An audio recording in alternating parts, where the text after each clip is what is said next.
మళ్ళీ యథావిధిగా అఘోరిని చూపెట్టే ప్రయత్నం.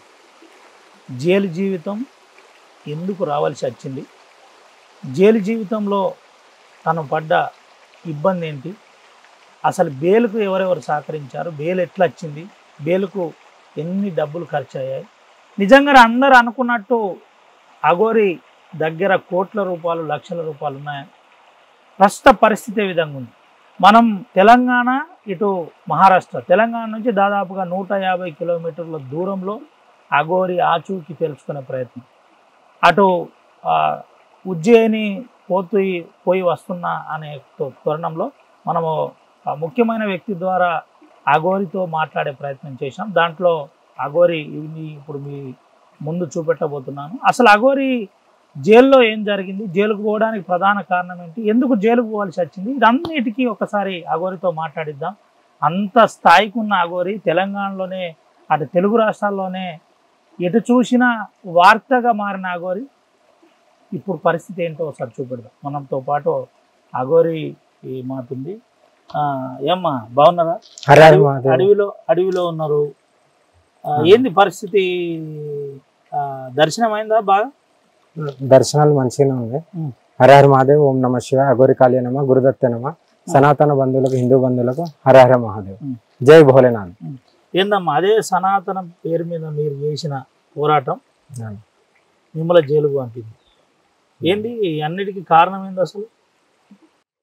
అంటే జైలుకి వెళ్ళడానికి మొత్తం చెప్పను, ఒక 20 రోజులు, ఒక నెల జైలుకి వెళ్ళక ముందు అప్పటి నుండే కొంతమంది కావాల్సి టార్గెట్ చేసినట్టు చేసి అలా కొన్ని కుట్రలు పొంది ఇలా ఈ ట్రాప్ అనేది ఒకటి జరిగింది. చాలా పెద్ద ట్రాప్ అది, ప్రజలందరూ చూస్తుంటారు, వాళ్ళకి తెలుసు. పైన ఉన్న భోలేనాథ్ కాళీమాతని వాళ్ళ భక్తురాలుగా లైఫ్ లాంగ్ ఇలాగే ఉండాలి, ఇలాగే జీవించాలి కాబట్టి వాళ్ళే చూసుకుంటారు. కానీ వాళ్ళు మాత్రం ప్రీ ప్లాన్డ్ గా చేశారు. 100% ప్రీ ప్లాన్డ్ గానే జరిగింది ఇదంతా. అప్పటికంత ముందు నేను అన్ని రాష్ట్రాలు తిరిగాను, అన్ని జ్యోతిర్లింగాలు, శక్తిపీఠాలు, ఎక్కడ సమస్య ఉంటే అక్కడ దాకా నేను వెళ్ళాను, పోరాడాను. నా శక్తి ఎంత ఉందో అంతవరకు నేను పోరాడలేదని కాదు, అందరు ప్రజలు కూడా చూశారు, యావత్ దేశం చూసింది. బట్ ఎక్కడైతే సమ్ పర్సన్స్ లైఫ్ లోకి వచ్చారో అక్కడ నుండే కొద్దిగా కాంట్రవర్సీస్ అనేటి, దాంతోపాటు వీళ్ళు కూడా కాంట్రవర్సీలకు లాగడము. ఆమె ఎవరైతే వాళ్ళు ఉన్నారో సమ్ పర్సన్స్ వాళ్ళ లైఫ్ లోకి వచ్చిన తర్వాత ఇక మొత్తం బ్యాడ్ గా పోర్ట్రేట్ అయిపోయింది. అక్కడ జరిగింది ఏమి లేదు, బట్ ఇక్కడ నేను నష్టపోయింది చాలా ఉంది. నేను నష్టపోయింది ఏంటంటే, ఒక చాలా పెద్ద నా ఫ్యామిలీ, నా ఊరు ఈ ప్రపంచంలో ఎవరికి తెలియదు.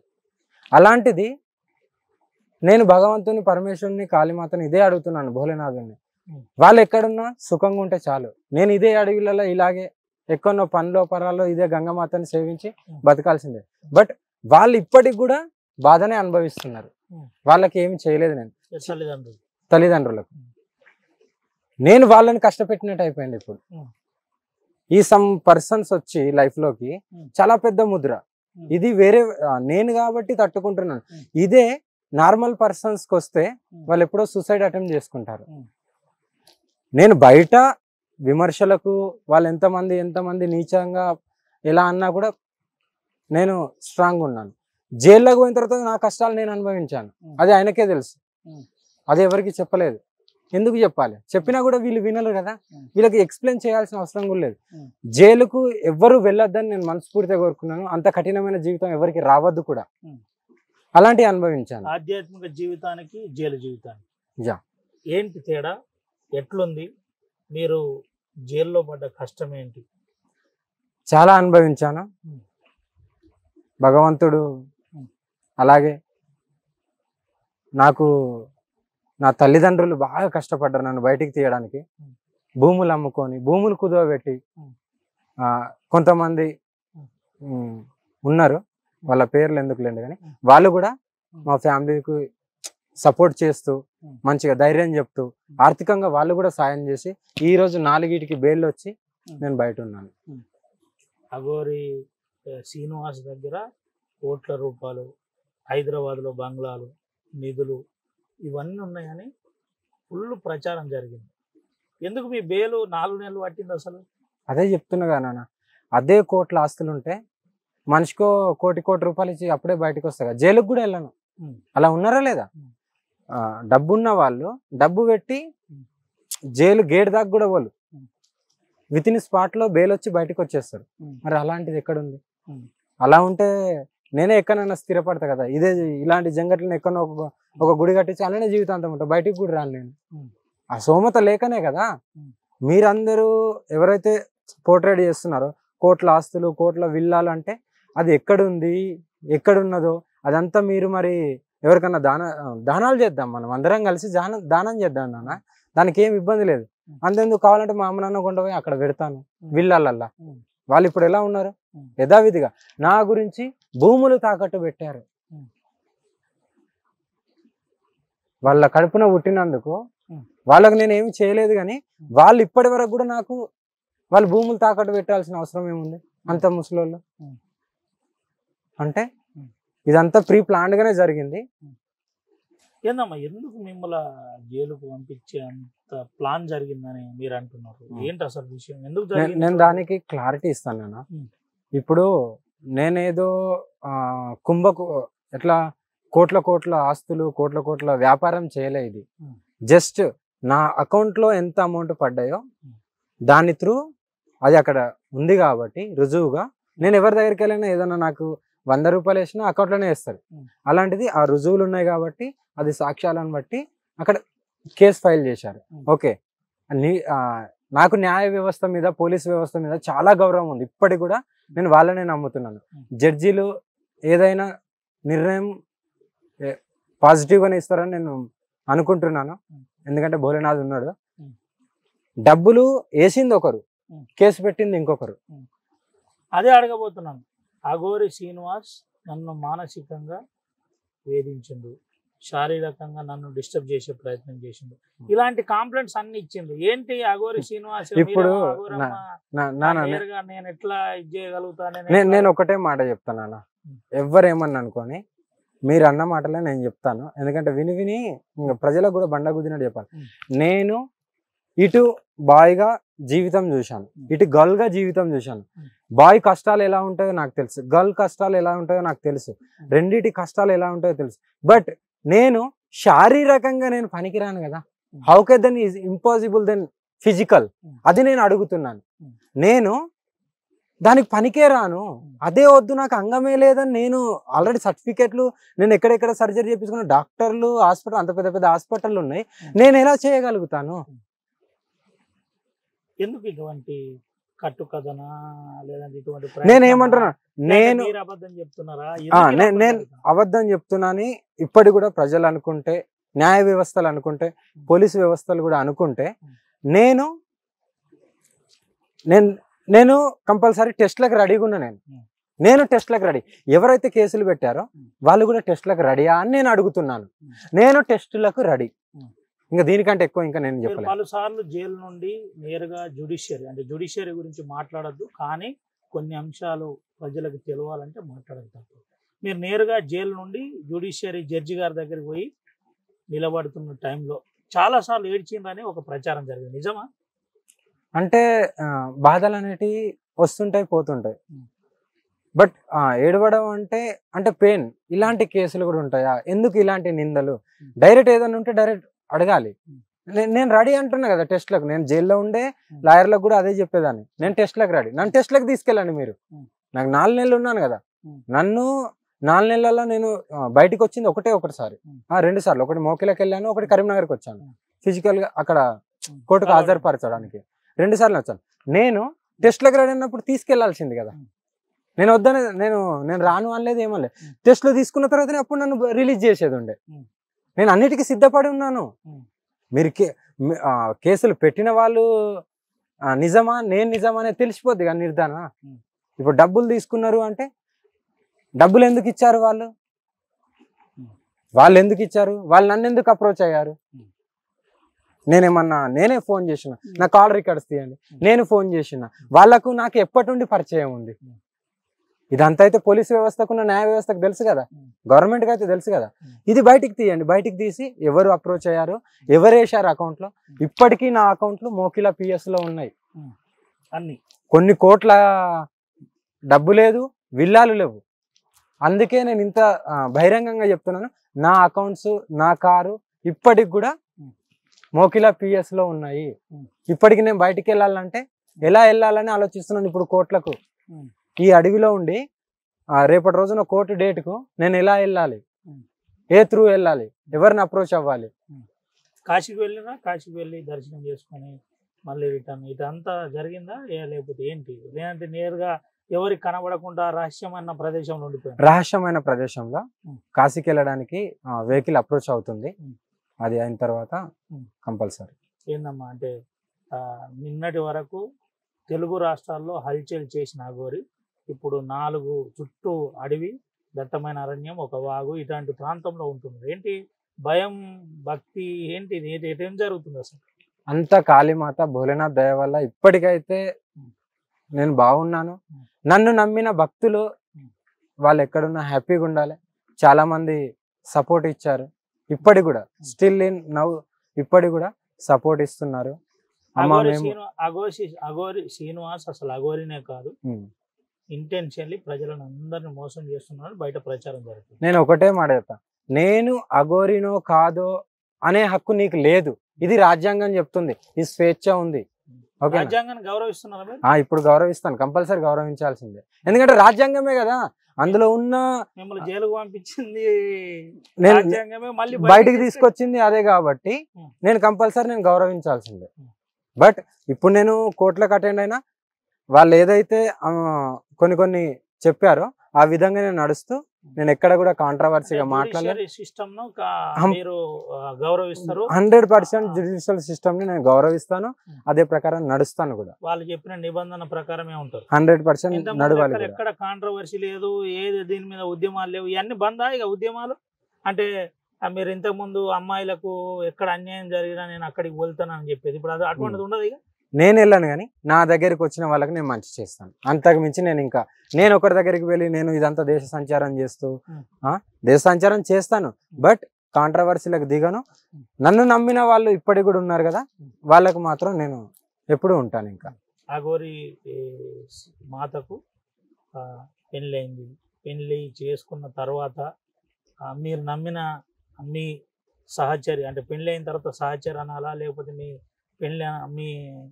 ఫ్రెండ్ అనాలనా, లేదంటే మీకు దగ్గర వ్యక్తి అనాలనా, అటువంటి ఇప్పుడు ఆ ఫోన్ లేదు, కాంటాక్ట్ ఏమైనా జరిగిందా మీ ఇద్దరి మధ్యలో, వర్షినికి మీకు?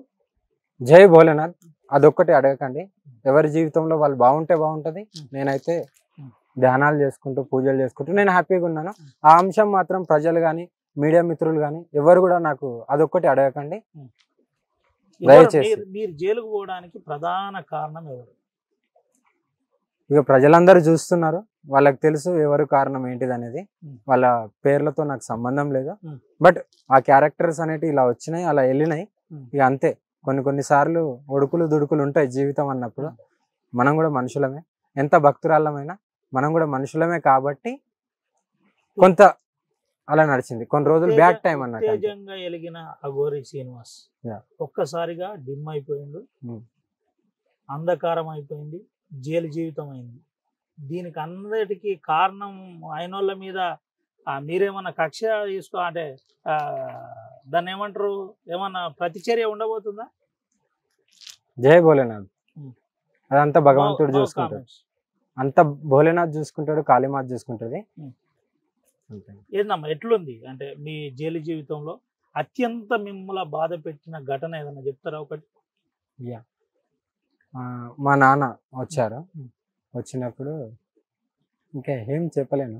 నాన్న వచ్చి ఇట్లా బయటికి తీసుకొస్తాం అనుకుంటున్నాము, వద్దు నాన్న, వస్తే భగవంతుడు తీసినప్పుడే వస్తాము, లేదంటే లేదు అంటే లేదు, ఎడ్లైనా అమ్మి ఉన్న భూమి అయినా అమ్మి నువ్వు ఎక్కడున్నా మంచిగా బతుకు. బట్ ఆ మాటలకు నేను చాలా ఎమోషనల్ అయిపోయాను. ఒక 15 days 20 days ఇంకా కోలుకోలేకపోయినాను. ఇక అంతే. నేను ఒకటే అనుకున్నాను, శ్రీకృష్ణుడి ప్లేస్ కదా, ఓకే భోలేనాథుని ఆయనే భోలేనాథ్కు భక్తుడు, ఆయనకే కష్టం వచ్చింది శ్రీకృష్ణుడికి, మనం ఎంత అని ఇంకా నేను 20 days తర్వాత బాగా డీప్త్లోకి వెళ్ళిపోయాను. 20 days తర్వాత మళ్ళీ మెల్లగా యథావిధిగా నాన్న వాళ్ళకి చెప్పి ఏది అమ్మద్దు, మీ ఇష్టం, భగవంతుడు ఒకవేళ ఏదో రూపంలో వచ్చి తీయడా అంటే కొంతమంది పాపం వాళ్ళకు నేను ఎప్పుడు కృతజ్ఞతగా చెప్తాను, అది కూడా కృతజ్ఞత అనేది చాలా తక్కువ. వాళ్ళు నాకు బాగా సాయం చేశారు కొంతమంది, వాళ్ళ పేర్లు కూడా చెప్పను. వాళ్ళు కూడా నాకు బయటికి రావడానికి వాళ్ళు కూడా వాళ్ళ హస్తం కూడా ఉంది.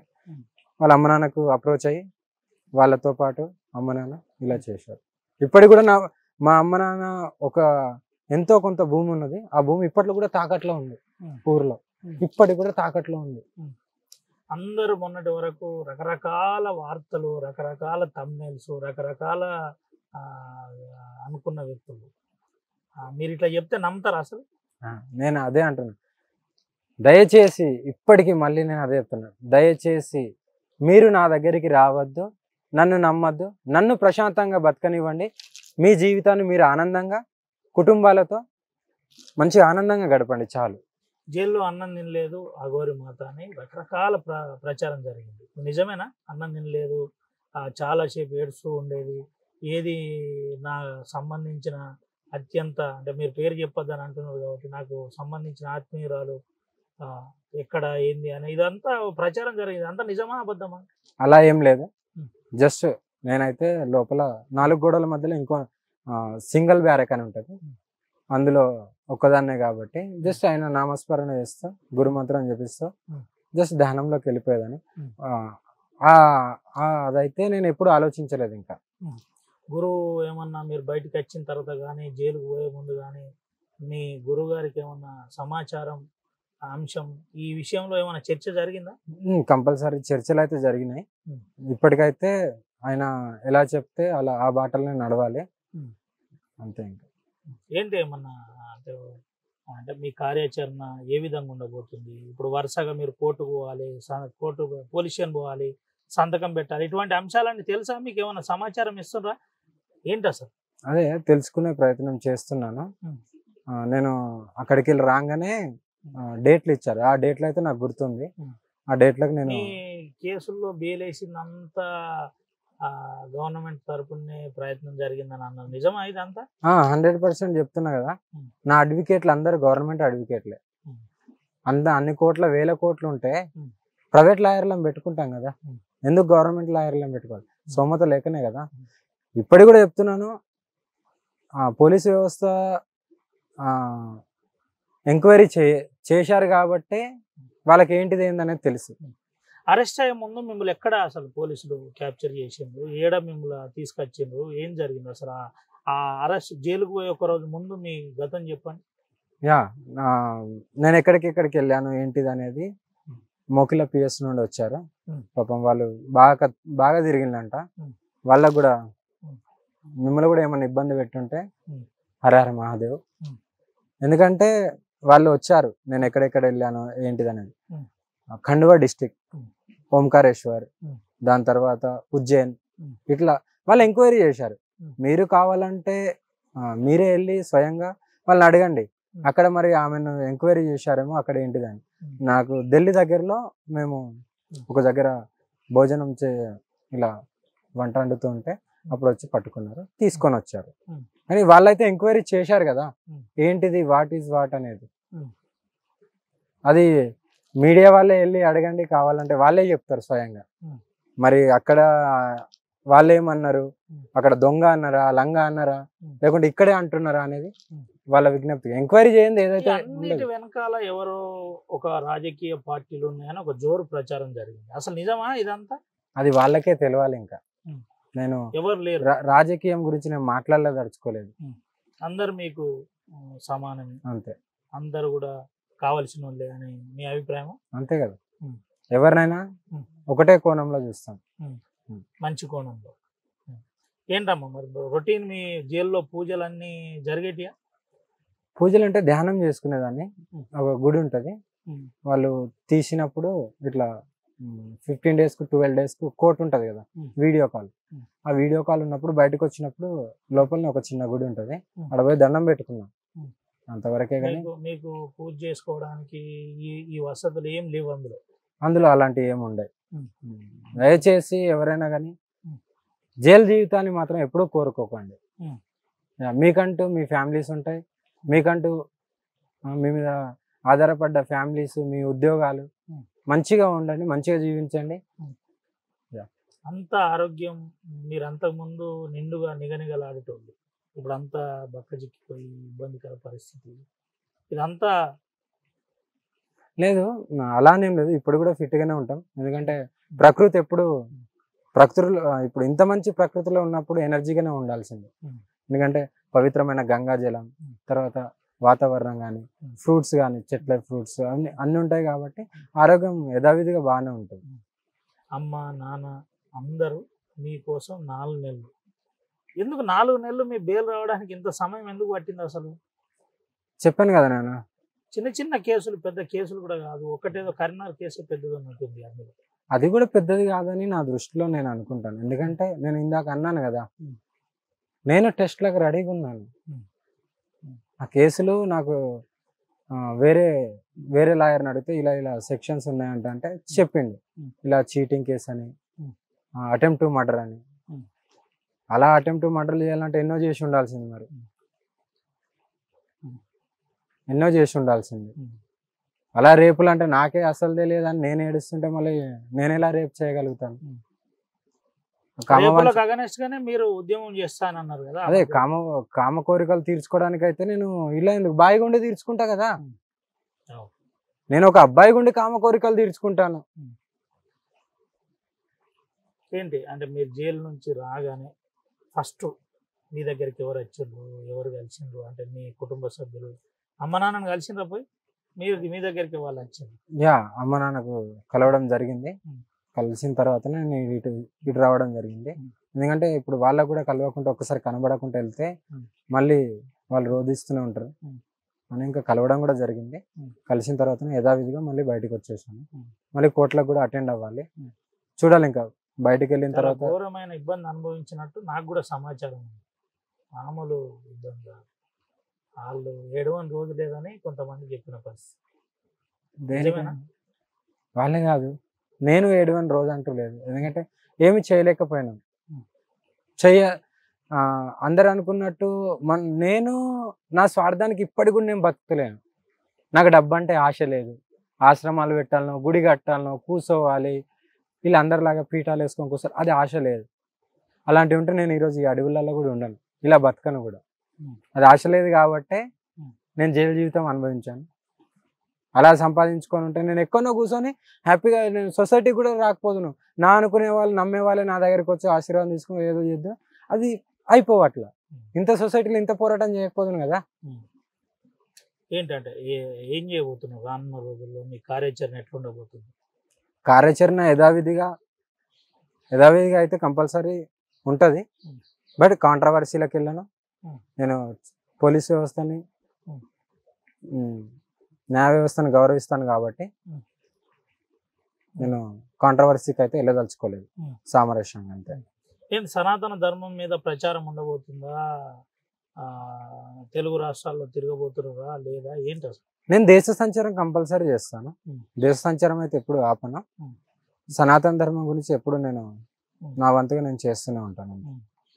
అఘోరి మాత చుట్టూ ఇప్పుడు అంతకుముందు ఒక కొటారి ఉండే, అటువంటి కొటారే అఘోరి మాతను జైలు పంపే స్థాయికి వచ్చిందని ఒక ప్రచారం ఉన్నది బయట. దాని గురించి మీరు ఏం చెప్తారు ప్రజలకు? దుష్ట శక్తులు అప్పుడప్పుడు రివర్స్ కొడుతుంటాయి, అదే జరిగింది అంతే. ఇంకా దాని గురించి ఇంకా జైలు జీవితం అంటే శ్రీకృష్ణుడు ప్లేస్కి వెళ్ళాను హ్యాపీగా, కొన్ని రోజులు బ్యాడ్ టైం అంతే. ఇంకా అది అందరికి వస్తుంది, నా లైఫ్లో వచ్చింది. బట్ వాట్ నెక్స్ట్ ఏంటి కార్యాచరణ, ఎలా ఎవరిని దగ్గరికి తీయాలి, ఎవరిని దగ్గరికి తీయద్దు, ఎలా ఉండాలి అనేది బాగా నేర్చుకున్నాను. అఘోరి మాత మీతో పాటు చాలా మంది అఘోరీలు నార్త్లో, కాశీలో ఉంటారు. ఇట్లా జరిగింది ఈ విధంగా కొంతమంది మోసం చేసినంటే అందరూ ఏమన్నా వచ్చే అవకాశం ఉండేనా? అటువంటిది ఏమన్నా ప్రయత్నం జరిగిందా? కాంటాక్ట్స్ లేవు కదా ఎవరి దగ్గరికి వెళ్ళి. ఎందుకంటే యథావిధిగా ఏదైనా సరే ఒకరికి ఒక సమస్య వచ్చిందంటే దానికి 10 మంది 20 మంది 100 మంది రావాల్సిన అవసరం లేదు. ఇలాంటి టైంలో వస్తే వాళ్ళని కూడా బ్యాడ్గా పోర్ట్రేట్ చేస్తారు. ఇప్పుడు మీరున్నారు, మీరు నా గురించి మీరే స్వయంగా వచ్చినా సరే మిమ్మల్ని కూడా అంటారా ఏదో ఒక వార్త రాస్తున్నాడు. ఇలాంటి దాంట్లో అందరికి రాలు. జరిగింది ఏదో జరిగిపోయింది. వాట్ ఈజ్ వాట్, నెక్స్ట్ ఏంటిది, ఎలా ఉండాలనేది బాగా నేర్చుకున్నాను జైల్లో. అఘోరి బేస్ తగ్గింది వాయిస్. ఎందుకు జైలు అనేనా, జ్యుడిషియరీ పోలీస్ పెట్టిన కేసులా లేదంటే సిస్టమా ఏంది అసలు? నేను ఒకటే, జైలు జీవితం అని అట్లా కాదు, లేదంటే న్యాయ వ్యవస్థ, నేను చెప్తున్నా కదా అందరి మీద నాకు గౌరవం ఉంది. బట్ నాకు ఆ పర్టికులర్ పీరియడ్ టైంలో అలా జరగాల్సిందే. వాట్ ఈజ్ వాట్ జరిగిపోయింది, దాని గురించి ఎక్కువ ఆలోచించలేదు. ఇక అంతే. ఇంకా ఏం చేయబోతున్నారు అంటే ఇప్పుడు ఈ కేసుల అనంతరం తెలుగు రాష్ట్రాల్లోనే ఉండబోతుందా లేదంటే నేనైతే మొత్తానికైతే నార్త్లోనే ఉంటాను.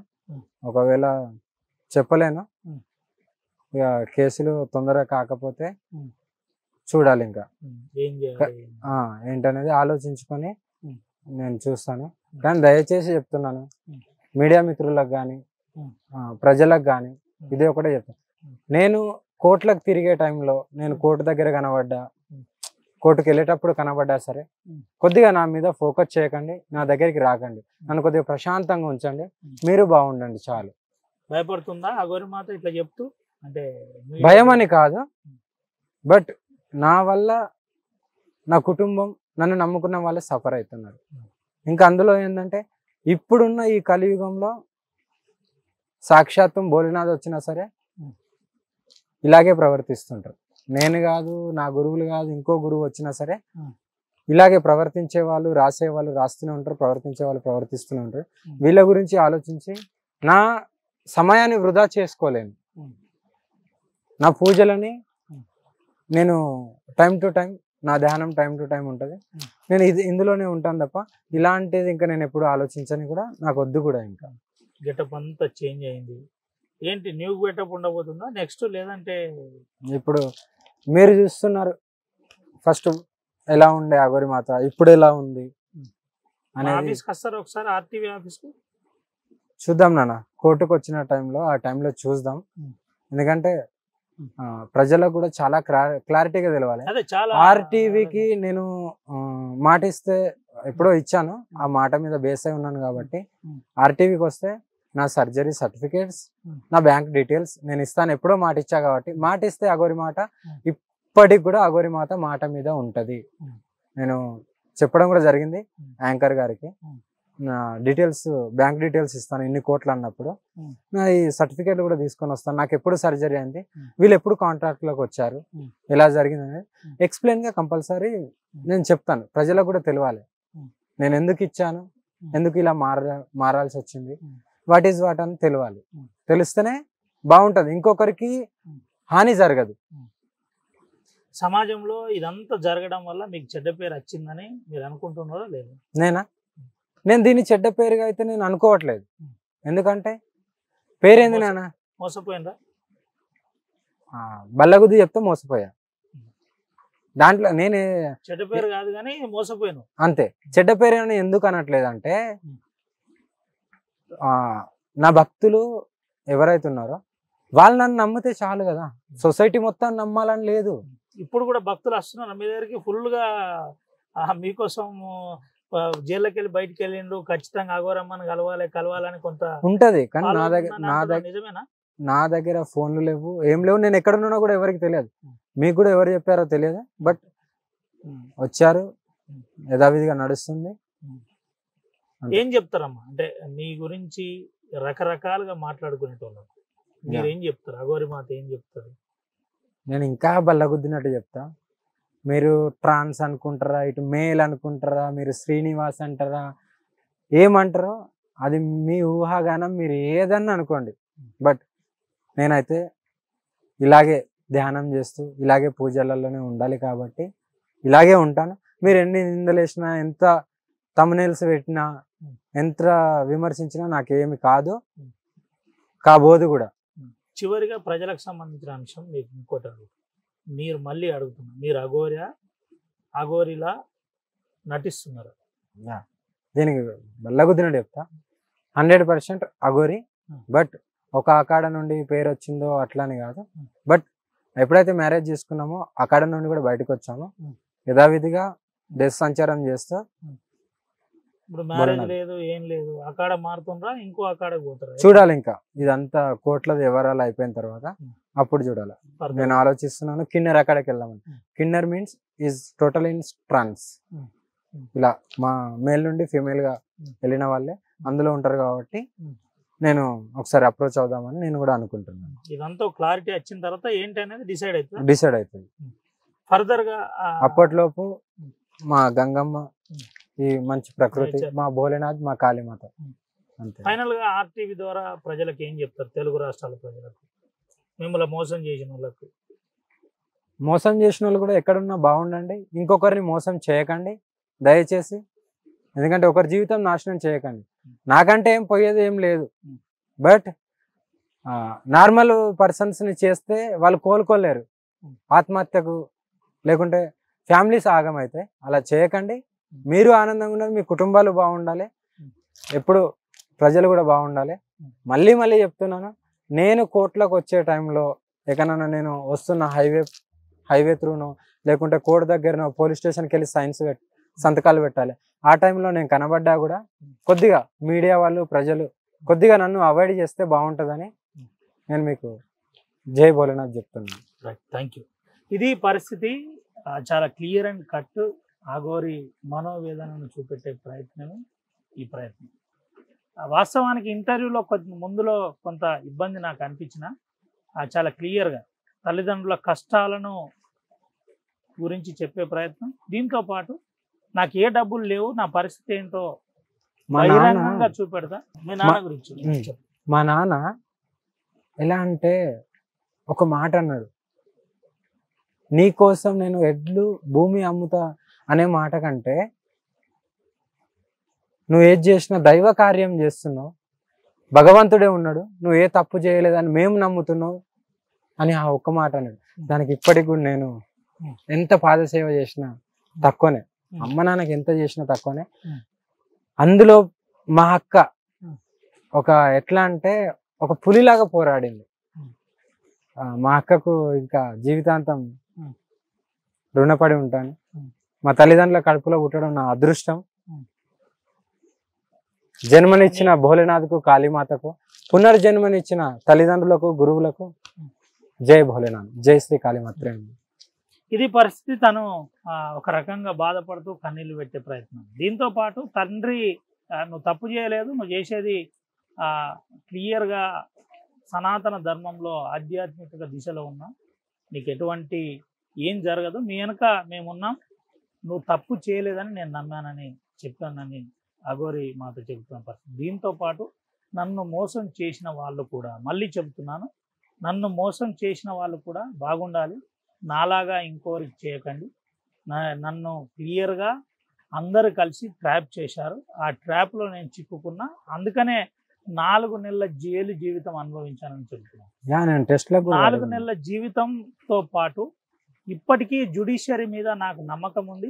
నేను ఏ టెస్ట్లకైనా సిద్ధంగా ఉన్నా, పోలీస్ వ్యవస్థ మీద కూడా నాకు నమ్మకం ఉంది. ఇంతకు ముందులాగా ఇప్పుడు హల్చల్ ఉండదు, నా యథావిధి క్రియ ఉంటుంది, కానీ ఆధ్యాత్మిక దిశలోనే నేను ఉంటున్నా. దేశ సంచారం ఉంటుంది, దీంతో పాటు నా ఆధ్యాత్మికతతో పాటు నన్ను నమ్ముకున్న వాళ్ళ కోసం నేను పనిచేసే ప్రయత్నం చేస్తానని చెబుతున్న పరిస్థితి. వెంటనే నాకు సహకరించిన వారికి చాలామంది ఉన్నారు. ఎవరెవరు నేను కష్టకాలంలో ఉన్నానో ఆ సమయంలో సహకరించిన వాళ్ళను నేను మర్చిపోలేను, వారి పేరు కూడా మీ ముందు చెప్పను. ఖచ్చితంగా మీ ఆఫీస్కు, అంటే ఆర్టీవీ ఆఫీస్కి వచ్చి ప్రేక్షకులకు సంబంధించిన అంశాలను ప్రత్యక్షంగా చెప్పే ప్రయత్నం చేస్తా. వారి గురించి నా ట్రాన్స్ సర్టిఫికేట్ నుంచి మొదలుకొని ప్రతిదీ నేను ఎక్స్ప్లెయిన్ చేస్తానని ఆర్టీవీతో ఎక్స్క్లూజివ్గా అఘోరి శ్రీనివాస్ మాట్లాడిన పరిస్థితి. నేను అఘోరిని కాదని కొంతమందిని ఎవరైతే ప్రచారం చేసే వాళ్ళు ఉన్నారో వారు నన్ను నమ్మకండి, నా దగ్గరికి రాకండి. నేను ఎట్టి పరిస్థితుల్లో కోర్టుకు వచ్చినా మీడియా కూడా నాకు సహకరించాలి. దయచేసి నన్ను ఎక్కడా ఏడా చూపెట్టే ప్రయత్నం చేయొద్దు, నన్ను కలిసే ప్రయత్నం కూడా చేయొద్దని చెబుతున్న పరిస్థితి. నాగ్పూర్ నుంచి ఒక 200 కిలోమీటర్ల దూరంలో ఒక దట్టమైన అడవి ప్రాంతంలో మనం అఘోరి శ్రీనివాస్తో ఈ ఇంటర్వ్యూ ప్రయత్నం చేశాం. అందులో ఆర్టీవీతో అఘోరి శ్రీనివాస్ చాలా సమయం తర్వాత కన్విన్స్ చేసిన తర్వాత ఒప్పుకోవడం జరిగింది. ఏది ఏమైనప్పటికీ ఎట్టి పరిస్థితుల్లో జైలుకు మాత్రం వెళ్ళకండి, ఆ జీవితం చాలా ఘోరంగా ఉంటుంది, అది నేను చెప్పలేను అని బాధపడుతూ మనోవేదనకు గురవుతున్న యథార్థం